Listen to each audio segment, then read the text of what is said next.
This tip today is absolutely gold dust for you if you have the thins, the shanks, bit heavy shots, but also the hooky left ones as well. This is absolutely gold dust for you, and I'm going to tell you exactly how you can fix those shots to make you a lot more of a consistent ball striker and to hit that ball a heck of a lot straighter than you're doing at the moment.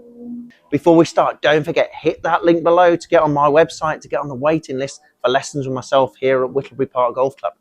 Now, it's mostly to do with how your lower body works that you struggle with your consistency, both in strike and in accuracy. If your lower body's not working as it should do on the way down, you are going to struggle. More than likely, what's going to happen, if you're especially prone to thinning or shanking in particular, your lower body is going to get really active. It's going to jump up, push the hands out towards that ball and away from that ground. There's your thins, there's your shanks. At worst case, a bit of both, a thin shank. It's a nightmare, absolute nightmare, because of how your body tends to, what I call, jump up out of it and be really active on the way down.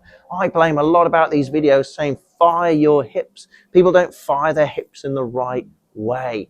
And I'm definitely not saying to you, fire your hips in this video. That is absolutely not what I am saying. What I am going to tell you is how to make that lower body more stable on the way through. The opposite, if you were, of firing your hips. So we've got to make sure then, again, as I say, if you're prone to thinning or shanking or hooking in particular, you've got to make sure your lower body is moving like this on the way down.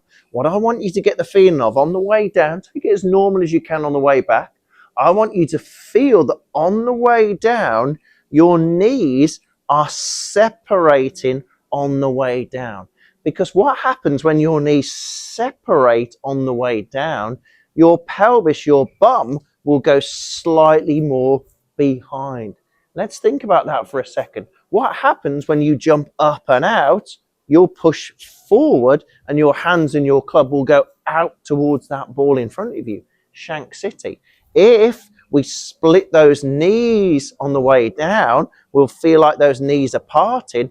Look at what happens to the bum, the pelvis. It pushes behind and you've got all this lovely room to rotate your hands and your golf club in. So instead of us pushing our way to that ball, huge amounts of hook, huge amounts of shanks, huge amounts of thins, you're making sure that your knees are apart on the way through and you're stabilizing your lower body to make sure you're giving your club and your hands room to swing around. Now, this might be sort of the antithesis to what you expect you need to do. You feel like you need to fire those hips. You really need to get that lower body working. For a lot of you, especially with those faults there, you're going to really struggle if you try and fire your hips. You need more stability to give yourself room for the hands and the club to come down. So if you struggle, thins, shanks, hooks, you need to make sure on the way down you're stabilizing your lower body. And to do that, we need to feel like those knees are a little bit more apart, and then we can turn through. We need to stabilize, not initialize, because that's all hell breaks loose.